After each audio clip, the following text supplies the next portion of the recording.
오늘 좀 이 말씀을 들어가기 전에 우리가 1장과 2장에서 우리가 어떠한 말씀들, 어떤 스토리가 전개되어지고 나서 오늘 이 본문이 시작되어지는지에 대해서 잠깐 지난 시간의 말씀들을 간략하게 보고 오늘 본문으로 들어가 보도록 하겠습니다. 예수님은 광야에서 성령의 이끌림을 받고 40일 금식 기도 후 그리고 세 번의 시험을 다 승리하셨습니다. 그리고 바로 이어졌던 말씀이 안식일 날이었어요. 안식일 날 회당에 들어가셔서 말씀을 선포하셨고, 말씀을 들었던 사람들은 권세 있는 자들 같도다, 그렇게 이야기를 했습니다. 그리고 나서 말씀을 마치시고 난 후에 그 회당에 예배드리러 왔던 한 사람 가운데 귀신 들린 자가 있었던 겁니다. 그래서 귀신 들린 자를 고쳐줬지요. 자, 그리고 나서 이제 회당에서 나오셔서 나병 환자를 만났고, 또한 나병 환자를 고쳐 주십니다. 여러분, 귀신 들린 자를 고쳐 주셨고 나병 환자를 고쳐 주셨습니다. 그리고 본문에는 자세하게 기록되어져 있지 않지만 사복음서를 보게 되면은 그 중간중간에 계속 병든 자들을 치료하시고 고쳐 주셨다라는 겁니다. 그런데 여러분, 예수님께서 이 땅 가운데 오신 목적이 병고침일까요? 병고침이 아니라는 겁니다. 예수님이 귀신 들린 자를 고쳐주시고 병든 자를 고쳐주시고 그리고 가난한 자를 먹게 하신 것은요, 그게 목적이 아닌 것을 우리가 잘 분별할 필요가 있어요. 이거 분별을 못하면요, 계속 예수 믿으면서 돈 주세요, 한평생 돈 달라고 하다가 죽습니다. 여러분, 이거 잘 구별하지 못하면 예수님 건강 주세요, 지혜 주세요, 물론 여러분 하나님께서 우리를 사용하시기 위해서 때로는 물질을 주실 겁니다. 다는 아니에요. 때로 하나님께서 여러분 우리를 사용하시기 위해서 남들보다 더 뛰어난 지혜와 또한 건강을 허락하실 수 있을 것입니다. 근데 다는 아니에요. 다는 아니라는 겁니다. 자, 예수님께서 오신 목적은 병고침도 아니었고 귀신 들린 자를 쫓아내는 것이 아니었어요. 그리고 예수님께서 이 땅 가운데 오신 목적을 이제 빼꼼히 보여주시기 위해서 가버나움에 베드로의 집이지요. 그 집에서 쉬고 계실 때 많은 사람들, 많은 병자들이 찾아왔고, 뒤늦게 네 사람의 들것에 실려서 어떤 병자였죠? 중풍병자가 예수님을 찾아옵니다. 그리고 예수님 앞으로 나아갈 수 있는 그 방법이 없는지라 이 네 친구는 지붕으로 올라가서 지붕을 뚫고 그 중풍병 걸린 자를 끈을 묶어가지고 예수님 앞으로 내렸습니다.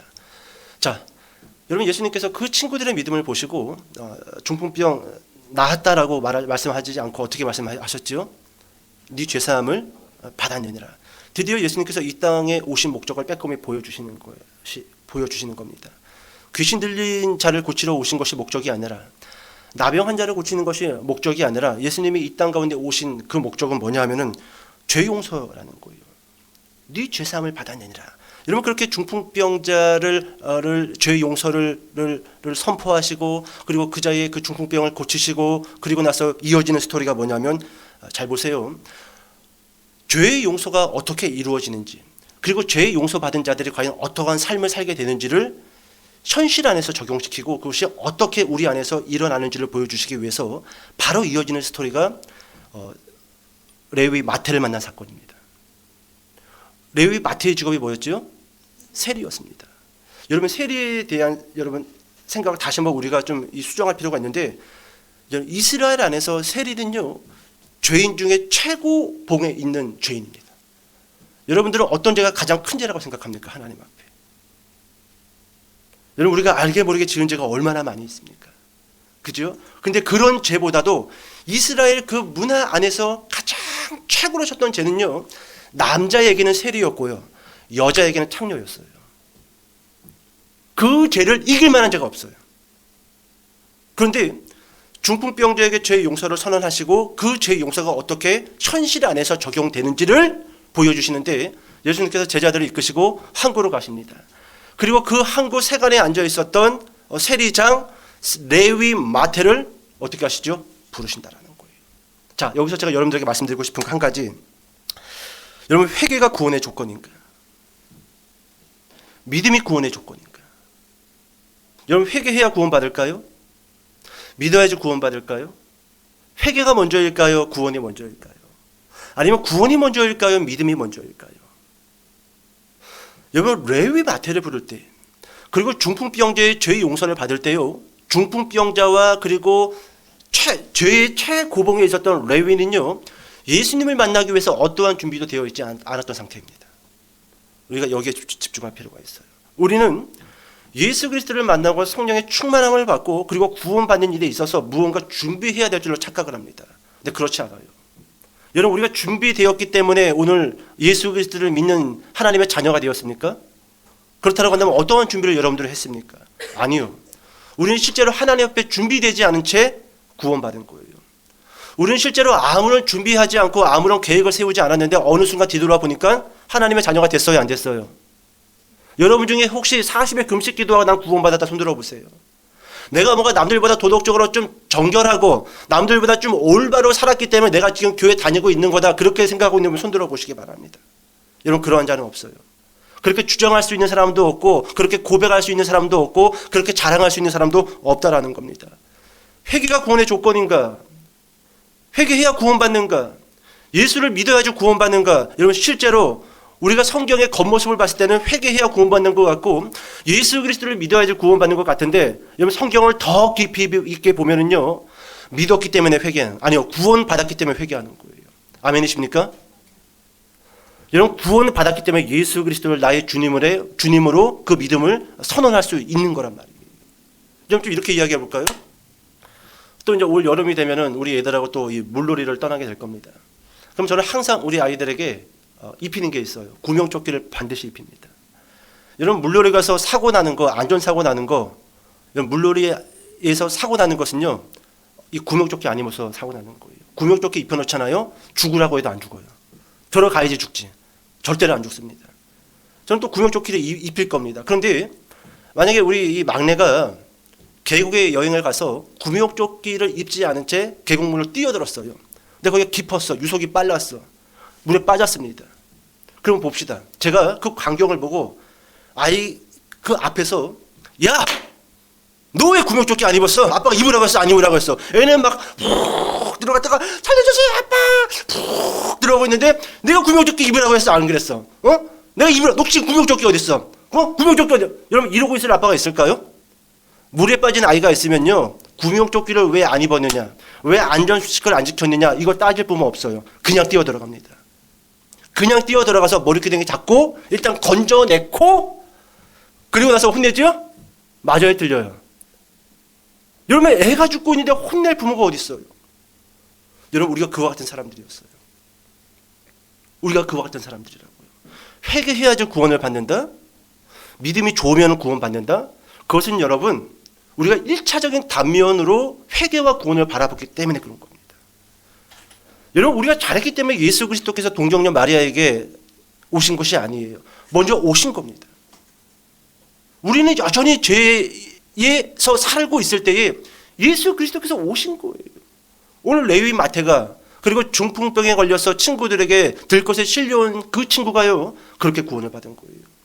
그렇게 구원을 받았습니다. 자, 그러면 이제 그 다음으로 넘어가야 할 이 문제는 뭐냐면, 예수 그리스도의 부르심을 받아서 구원받은 우리가, 아무런 준비와 아무런 계획을 세우지 않고 부르심을 받은 우리가 이제 어떻게 살아야 되냐라는 거예요. 이제 어떻게 살아야 되냐는 거예요. 어떤 마음을 가지고 있어야 되냐라는 거예요. 어떠한 신앙생활, 어떠한 믿음의 그 삶을 살아야 되냐라는 거예요. 여러분, 오늘 본문에는요, 금식의 문제, 금식 논쟁이 기록이 되어져 있습니다. 그런데 여러분, 내용은 금식 논쟁이지만 실제로 금식 문제가 아니에요. 이것은요, 전통과 정통의 부딪힘입니다. 뭐라고요? 전통과 정통의 부딪힘이에요. 전통은 뭐냐? 전할전, 오랜 시간 동안 전하여 내려온 것. 정통은 뭐냐? 바를정, 올바른 것. 올바른 것. 여러분, 전통은 유익할 수가 있습니다. 전통은 우리에게 많은 이점을 줄 수 있습니다. 하지만 여러분, 전통이라 할지라도요, 다 옳은 것은 아니라는 거예요. 특별히 여러분, 신앙 안에서의 전통은 우리가 항상 되새겨봐야 돼요. 이게 옳은 건가? 이게 옳은 걸까? 과연 이게 하나님이 말씀하시고 있는 걸까? 과연 이 모습이 성경을 비추어 봤을 때 과연 올바른 믿음의 삶일까? 분명 여러분, 이 금식 논쟁이지만 실제로 이 문제는 전통과 정통의 부딪힘이라는 거예요. 자, 여러분 오늘 본문을 들어가기 앞서 제가 오늘 좀 말라기서 말씀을 여러분들과 좀 배경으로 좀 읽을 건데, 여러분 말라기 1장 2절로 넘어가 봅시다. 말라기 1장 2절. 구약 성경 맨 마지막 장이죠?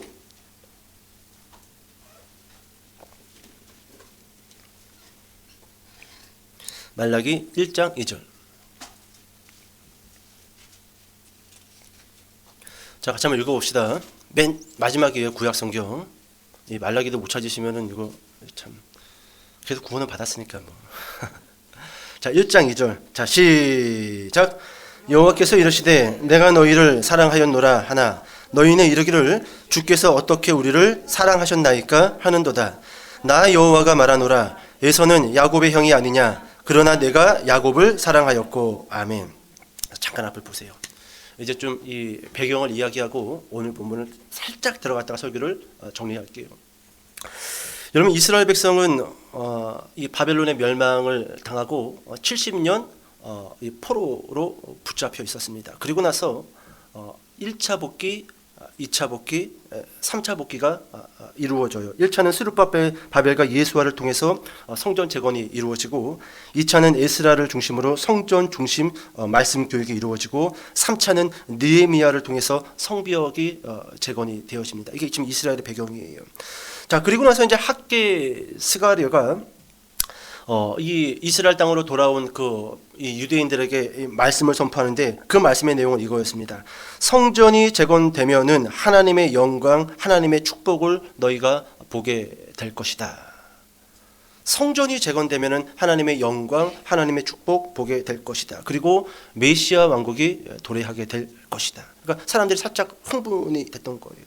성전만 재건하면 이제 끝났다. 이제 우리 70년 포로 생활 1세대는 죽고 막 2.5세대, 3세대까지 왔는데 이제 드디어 하나님의 영광과 축복을 보는구나. 드디어 메시아 왕국이 도래하는구나. 그런 마음을 가지고 있었단 말이죠. 자, 그리고 성전과 성벽을 재건했습니다. 그리고 시간이 1년이 지나고 10년이 지나고 50년이 지나는데 변화가 있어요, 없어요? 변화가 없어요. 하나님의 영광과 축복을 보겠다라고 말씀했는데 학계 스가랴가 왜 아무런 영광과 축복이 우리에게는 안 나타났지? 메시아 왕국이 도래할 것이다라고 그렇게 선언했는데, 메시아는 뭔 메시아? 지금도 여전히 빡빡하고 살기 힘든데 뭐지? 여러분 시간이 지나도 도무지 하나님의 영광과 축복을 발견할 수 없는 겁니다. 자, 결국 유대인들은 조금씩 점차 알맹이가 빠진 형식만 남은 예배와 절기를 드리기 시작을 합니다. 시간이 지나면서 영광 본다고 했는데, 축복 누린다고 했는데 아예 교회 다녀도 그냥 똑같네. 그러면서 점차 신앙의 그 마음, 요한계시록에도 말씀하지요. 네가 어디에서 미끄러져서 첫사랑을 잃어버렸는지 그것을 확인하라는 거예요. 여러분 지금 우리가 그렇지 않습니까? 뭔가 교회 다니면서 판타스틱한 뭔가 좀 물질을 남들보다 10배를 더 잘 벌 수 있는 길이 막 열린다든지, 뭐 좀 그런 길을 본다든지, 아니면 좀 내 안에 좀 신유의 능력이 있어서 병든 자들을 막 고치는 그런 게 있다든지, 아니면 기도할 때마다 환상을 보여주고 옆집에 그 옆에 내가 지금 어떠한 가구가 있는지를 하나님이 보여줘가지고 막 그것들을 막 이렇게 막 소문도 내고 막 이야기도 하고, 뭐 좀 그런 게 좀 있으면 좀 좋을 텐데, 뭐 좀 영광이 될 것 같은데 아무것도 없어. 다니나 안 다니나 여러분 솔직히 같아요, 안 같아요? 교회 다니나 안 다니나 같아요, 안 같아요? 제가 봤을 때는요 똑같습니다. 맞아요, 들려요. 근데 이게 1차적인 단면이에요. 1차적인 단면이 아직 2차적인 단계로 넘어가지 못했기 때문에 교회를 다니나 안 다니나 똑같다라고 고백을 할 수밖에 없는 겁니다. 여러분 유대인들이 그랬던 거예요. 영광과 축복을 보겠다라고 학계 스가랴 선지자의 말씀을 통해서 기대했더니 시간이 한참 지났는데도 아무것도 나타나지 않는 겁니다. 여러분 2절 말씀 다시 한번 보세요. 말라기 1장 2절 제가 읽어드릴게요. 여호와께서 이르시되 내가 너희를 사랑하였노라 하나, 그 들어보세요. 너희는 이르기를 주께서 어떻게 우리를 사랑하셨나이까 하는도다. 이게 무슨 말이에요? 여러분 하나님이 그렇게 말씀했다는 겁니다. 말라기 선지자가 유대인 백성들을 불러놓고 설교를 하는데 하나님이 너희를 사랑한대, 사랑했대, 지금도 사랑하고 있고 앞으로도 사랑할 것이래. 그랬더니 이 유대인들이 성전에 모여가지고 그 대답이 뭐예요? 언제 우리를 사랑했습니까? 요 모양 요 꼴로 사는 것도 사랑입니까? 그런 사랑은요 안 줘도 됩니다. 다시 한번 말라기 1장 1절 보세요. 너희는 이르기를 주께서 어떻게 우리를 사랑하셨나이까. 어떻게? 지금도 여전히 사는 건 빡빡한데, 지금도 어디로 갈지 모르겠는데, 지금도 막연한데, 두려운데, 뭔 사랑이요? 뭔 사랑? 죽겠는데.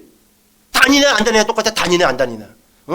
그냥 조상 대대로 믿었으니까 그냥 어쩔 수 없이 성전에 가는 거지.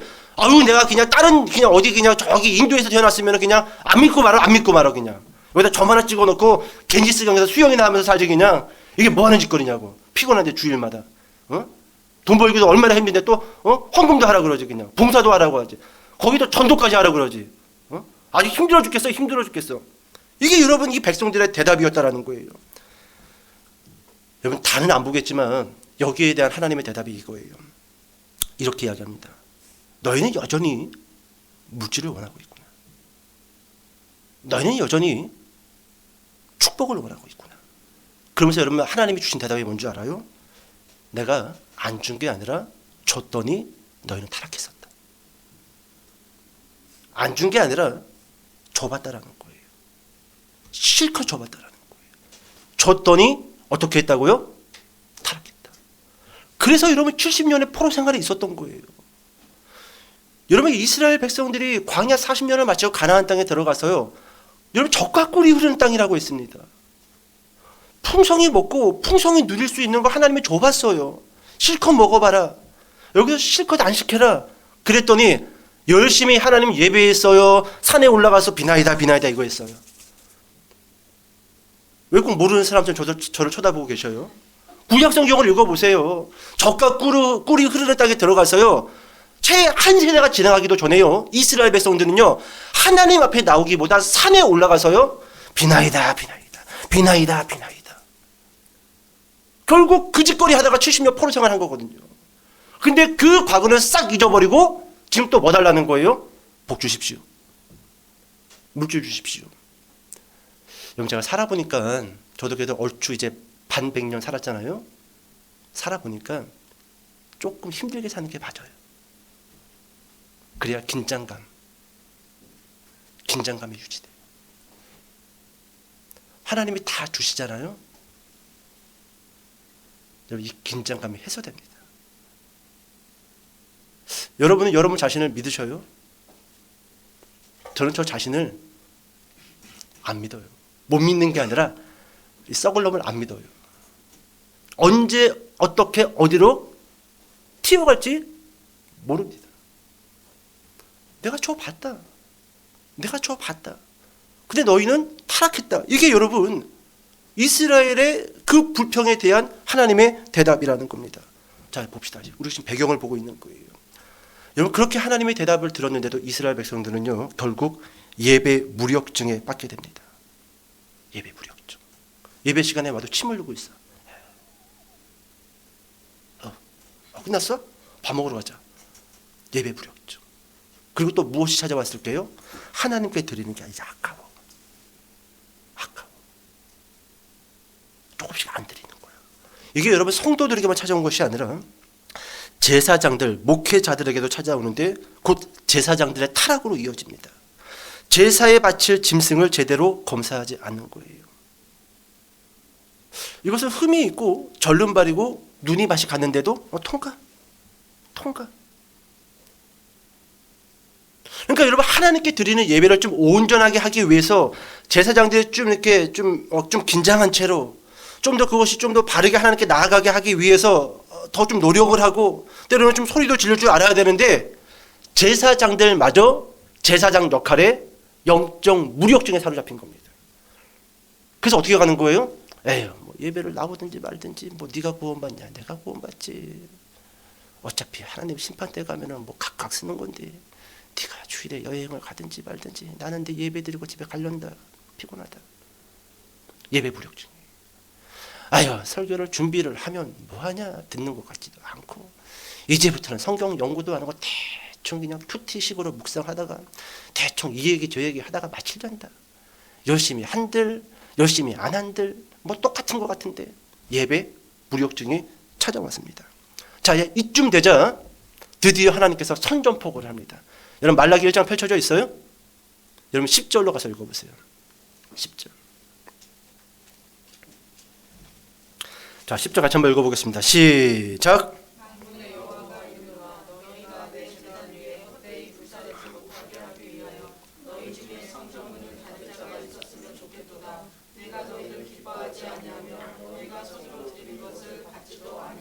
아멘. 여러분 이게 무슨 말씀이에요?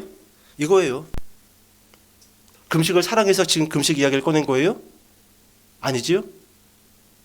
나도 금식이라는 형식과 틀에서 살았고 그것이 누군가에게 비판이 되어지고 있는 거예요. 오늘 여러분 이 금식 논쟁은요, 금식의 이야기가 핵심이 아니에요. 너희는 전통이라는 틀 안에서 신앙생활을 하고 있다는 거예요. 오늘 여러분 유대인들은 전통이라는 틀을 가지고 예수님과 제자들에게 찾아왔어요. 왜 금식 안 합니까? 예수님의 대답이 뭐였어요? 너나 해라 금식. 우리는 밥 먹으려다. 너나 해라 금식. 그러면서 여러분 세 가지를 말씀드립니다. 첫 번째, 여러분 세 가지 비유를 말씀하시는데 첫 번째 혼인집이에요. 혼인집. 여러분 예수님은요, 성경에서 신랑의 모습을 가지고 성도들을 만나신다라고 말씀하고 있습니다. 근데 지금 여러분 바리새파의 제자들과 세례 요한의 제자들이 지금 예수님을 찾아왔어요. 여러분 금식을 받으시는 분이 예수님이셔요. 예배를 받으시는 분이 예수님입니다. 근데 예수님이 지금 여기 계셔요, 안 계셔요? 그럼 여기 계시면 금식할 필요가 있어요, 없어요? 이렇게 봅시다. 여러분 길을 잃은 아이가 울고 있습니다. 근데 잠시 후에 엄마가 그 아이를 찾았어요. 그리고 안았어요. 그럼 더 이상 아이가 울 필요가 있어요, 없어요? 울 필요 없어요. 눈물 닦고 샤워하고 치킨 먹으러 가면 됩니다. 맞지요? 근데 엄마를 만나고 샤워까지 시켜줬는데 여전히 엄마 소리 지르면서 울고 있어요. 이게 첫 번째로 예수님이 우리에게 주시는 말씀이에요. 내가 지금 너희와 함께 있는데 너희가 왜 금식을 하냐는 거예요. 지금은 먹고 마실 때라는 거예요. 뭐 하라는 거예요? 즐거워하라는 거예요. 여러분 한국 기독교가 가장 못하는 게 뭔지 아세요? 주 안에서 먹고 마시는 걸 못합니다. 우리가 한이 많은 민족이라 여전히 금식해야 되고 여전히 울어야 되고 물론 여러분 울 일이 많아요.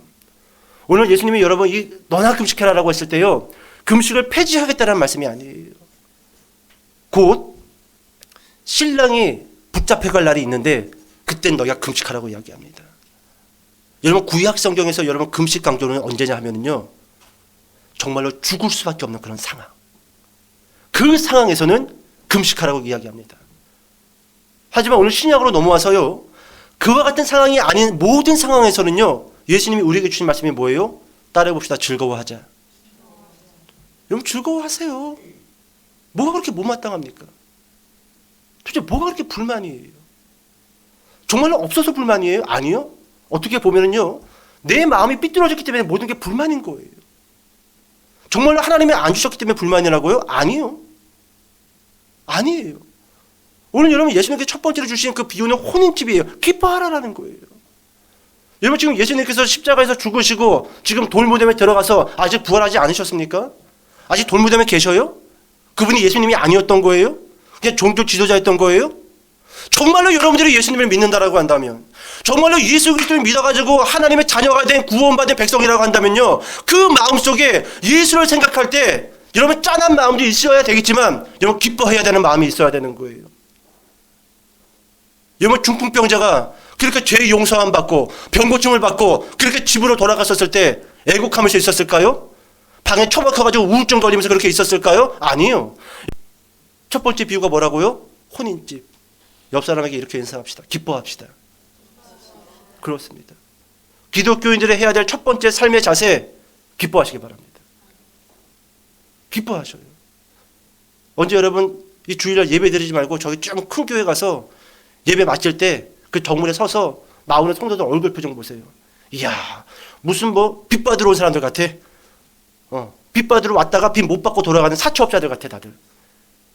주님에게 뭐 못 받았다라는 거예요. 아직도 뭐 못 받았다라는 거예요. 심지어 어떤 사람은 왜 이렇게 밥이 맛이 없니? 밥 먹으러 왔어. 밥 먹으러 왔어. 여러분 그런 표정으로 안 돼요. 어떻게 살아야 될 것인가? 기뻐하셔요. 기뻐하시기 바랍니다. 두 번째, 예수님께서 주신 두 번째 비유는 헌옷과 새 옷입니다. 그리고 세 번째 비유는 새 포도주와 새 부대예요. 여러분 여기서 중요한 건 뭐냐면은 헌 게 있고 새 게 있다라는 거예요. 새 것이 있고 헌 것이 있다라는 겁니다. 우리는 새 것이에요, 헌 것이에요? 새 것이라는 거예요. 새 것이라는 겁니다. 헌 것에 전통에 우리를 가둬둘 수 없다라는 겁니다. 예수 그리스도를 믿는 그 신앙과 그 믿음은 기존의 그런 율법적인 전통 안에 가두어질 수가 없다라는 거예요. 저는 좀 이렇게 이야기해 볼게요. 여러분 주일은 안식일 아니에요. 주일은 주일도 아닙니다. 저는 그래서 예전부터 이 주일이란 말을 없애야 된다고 종종 설교 시간에 이야기했던 사람이에요. 우리에게는 365일이 주일이지요. 맞아요? 근데 주일 하다 보니까 일요일만 예배 드리면 땡이다라고 그렇게 아예 인식이 바뀌었어. 이건 전통이에요. 전통입니다. 성경 어디에도 일요일날 예배 드리라 그게 법이다라고 강조한 적도 없고 말한 적도 없고 기록된 적도 없어요. 단지 마음이 뜨거웠던 우리 선배들이 정통의 길을 걸었던 믿음의 선배들이요 이날을 예배의 날로 특별히 주님이 부활하신 날이니까 이날 모여서 우리가 예배드리자 뜨겁게 예배드리자 그래서 만든 거예요. 근데 여러분 이 날이 전통이 되다 보니까 가둬버리는 거예요. 여러분 주일날 교회 오려고 하는데 애가 막 열이 심해. 그럼 교회 와야 돼요? 애들 꼭 병원 가야 돼요? 고민되지요? 병원 가세요. 병원 가세요. 왜 잡을 일 있습니까? 이날 안식일 아니에요. 안식일 아니에요. 내가 사업을 해. 근데 진짜 나는 정말 주일 잘 지키는 사람인데 일요일 잘 지키는 예배 잘 드리는 사람인데 그날따라 사업의 그 바이어가 하필 이날 만나지. 계약서를. 그럼 그 사람 만나야 돼? 안 만나야 돼요? 지금까지 모든 간증은 그거 포기하고 예배 드렸더니 하나님이 6배의 축복을 주셨더라. 우리 이런 간증을 많이 들었잖아요. 근데 저는 반대로 가세요. 가세요. 가세요. 제가 이 예수 믿고 제일 억울한 게 뭔지 아세요? 저희 형님 결혼식을 못 갔다라는 게 제일 억울합니다. 일요일날 결혼을 하는데 저는요 지금 모든 목회자들마다 오래전부터 이미 한국 교회는 돌이킬 수 없는 지경까지 그 나락으로 떨어졌다라고 이야기합니다. 맞습니다. 지금 여러분들이 바라보는 저도 제정신이 아니고 제가 바라보는 여러분도요 성도로서 제정신이 아니에요. 지금 여러분 욕하는 게 아니에요. 이게 지금 한국 교회 모습이에요. 이게 교회 더 이상 교회라고 하는 것도 이상해요. 이상한 집단이 돼버렸어요. 이상한 집단. 여기에 와서 앉아 있는데 정확하게 여기에 하나님도 안 계시고 성령님도 안 계시고 믿음의 어떤 표현도 다 없어요. 그럼 우리는 여기 왜 모였냐라는 거예요. 우리 여기 왜 모였죠? 어차피 하나님께 간구 안 할 거잖아요. 어차피 믿음으로 안 살 거잖아요. 말씀 붙들지 않을 거잖아요. 그럼 우리는 여기 왜 모였냐라는 거예요. 무엇 때문에 모였냐라는 거예요. 무엇 때문에? 오늘 여러분 오늘 본문을 통해서 우리가 꼭 기억해야 될 것 첫 번째 찢자라는 거예요. 전통에 휩싸여져 있는 내 안의 신앙의 모습을 찢어버리자라는 거예요. 오늘 예수님은 안식일날 일하심으로 인하여 안식일을 찢었습니다. 저는요 여러분들이 이 주일의 전통을 좀 찢어버렸으면 좋겠습니다. 우리 교회는 아예 주일이라는 말을 빼버릴까요? 저는 그거 아주 못마땅합니다. 일요일만 주일 하니까 월요일부터 토요일은 주일이 아니라 다 내일 같아. 그러니까 내일만 하다가 주일에 오고 내일만 하다가 주일에 오고. 제가 서울의 강서구 화곡동에 살 때요 화곡역 사거리에서 그때 이 안산흥 증인의 어머니 하나님 장길자 그 추종자들 한 4명을 만났어요. 제가 그날따라 시간이 많은지라 걔들하고 좀 농담 따먹기 좀 해야 되겠다 싶어가지고 막 이야기를 막 한참 했습니다. 한 40분 정도 떠들었어요. 근데 걔네들은 이 안식교기 때문에 안식일 토요일날 예배를 드려야지 구원을 받는다라고 이야기를 합니다. 그래서 뭐 그럴 수도 있다. 그럴 수도 있다. 근데 당신 예수님 믿지 않느냐? 예수님은 믿는데요. 뭐 어쩌고 막 그렇게 이야기해요. 저는 그랬죠. 나에게 안식일은 365일이다. 그럼 당신은 토요일만 예배 드리고 나머지 날은 예배 안 드리냐? 나는 토요일도 예배 드리고 일요일도 예배 드리고 월요일부터 금요일은 또 새벽 예배도 드리고 그냥 가버리더라고. 그냥 말하기 귀찮다고 가버리더라고. 찌짜라는 거예요. 언제까지 안식이라는 전통, 우리 신앙의 전통에 여러분 우리가 쌓여있겠냐라는 거예요. 찢어버리자라는 거예요. 좀 더 하나님이 원하시는 그 정통, 올바른 게 무엇인가? 지금 내 위치에서 내가 선택해야 되는 그 올바름이 무엇인가를 좀 생각해 보자라는 거예요. 그럴 때 여러분 우리는 전통을 찢어버릴 수 있다라는 거예요. 안식일처럼 우리를 묶고 있는 것들을 찢어버릴 수 있다라는 거예요. 여러분 세리 레위와 그리고 그 친구들과 예수님이 식사를 하시잖아요. 이것은 무엇을 찢은 걸까요? 율법을 찢어버린 거예요. 찢어버린 거예요. 심지어 여러분 예수님께서는요 십자가에서 못 박히시고 운명하실 때 성전 지성소에 가로 막혀 있었던 이 휘장이 반으로 찢어져 버립니다. 휘장은 무엇을 뜻했던 거예요? 하나님과 사람 사이의 가림막이었어요. 누구도 하나님께 나아갈 수 없는 그 휘장, 그 지성소 안으로 들어갈 수 없었던 그 휘장. 근데 예수 그리스도가 죽을 때 휘장이 찢어짐으로 인하여서 이제는 예수를 믿는 자들마다 담대함을 얻고 지성소에 계신 하나님 안으로 들어갈 수 있다는 겁니다. 찢어버리자라는 거예요. 전통에 그냥 이렇게 의례 살아왔던 방식대로 그렇게 사는 것이 아니라 무엇이 올바른 것인가. 한 가지 예화만 말씀드리고 설교를 정리하도록 할게요. 오늘 좀 여러분들에게 좀 소개해드리고 싶은 분은 엘리자벳 쉐핑이라는 분입니다. 이분의 한국 이름은 서서평이에요. 서서평. 1912년 32살의 나이로 처녀였었는데 간호 선교사로 미국에서 조선 땅으로 들어오십니다. 1912년 32살 때. 이분은 강주 제중원을 중심으로 전라도와 제주도를 순회하면서 약한 자들, 병든 자들, 나한 자들을 치료하시면서 그렇게 복음을 전했습니다. 때로는 복음을 전하기 위해서 강주에서 출발해서 뭐 한 달 이상 거의 뭐 270km를 혼자서 걸어 다니시면서 전라도 일대와 제주도 일대를 선교를 하셨던 분입니다. 자, 여러분 1921년 이분이 내시빌 성교부로 보낸 편지에 보면 이런 내용이 기록되어 있어요. 이번 여행에서 500명 넘는 조선 여성들을 만났습니다. 그런데 이름을 가진 사람은 10명도 안 됐습니다. 보통은 돼지 할머니, 개똥 엄마, 큰 년, 작은 년 등등 그렇게 불렸습니다. 이름을 가진 여성이 없다라는 거예요.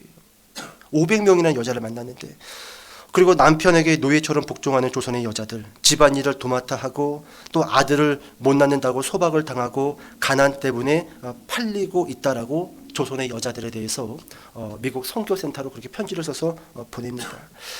여러분 1933년 서서평은 목회자 및 그리고 50명의 이 나병 환자를 이끌고 서울로 행진을 합니다.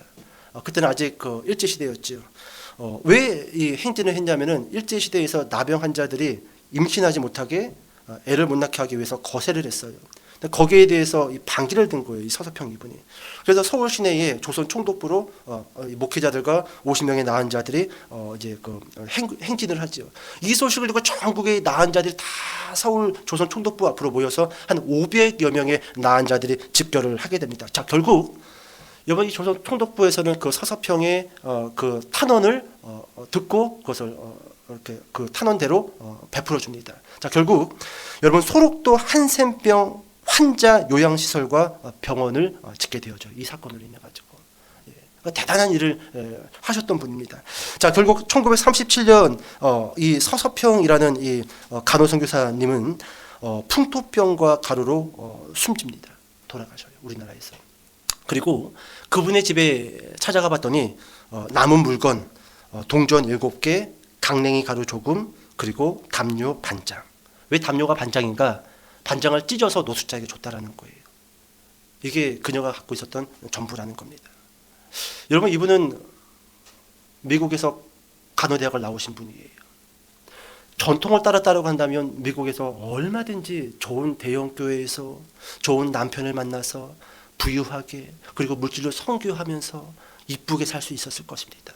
근데 그분은요, 전통이 아니라 정통. 무엇이 하나님의 올바른 뜻인가? 무엇이 정말로 올바른 뜻인가? 여러분, 우리가 한번 좀 생각해 봐야 되지 않을까요? 정통이 뭐냐라는 거예요. 정통. 무엇이 올바른 것이냐라는 거예요. 지금 내가 이 모습 이대로 이렇게 사는 거, 이건 여러분 전통일 수 있어요. 우리 선배들을 보면서 배웠던 것, 아니면 우리가 오랫동안 해왔던 것을 그대로 답습하면서 하고 있는 모습일 수 있단 말이죠. 그런데 여러분, 예수를 믿는 자는요, 전통 안에 갇혀질 수가 없는 거예요. 어떻게 전통 안에 갇혀질 수 있습니까? 우리는 전통과 정통 사이에 서 있습니다. 올바르게 예수님을 따른다는 것은 과연 무엇인지 여러분 깊이 있게 생각해보고 여러분 이제 실천으로 옮기시길 바랍니다.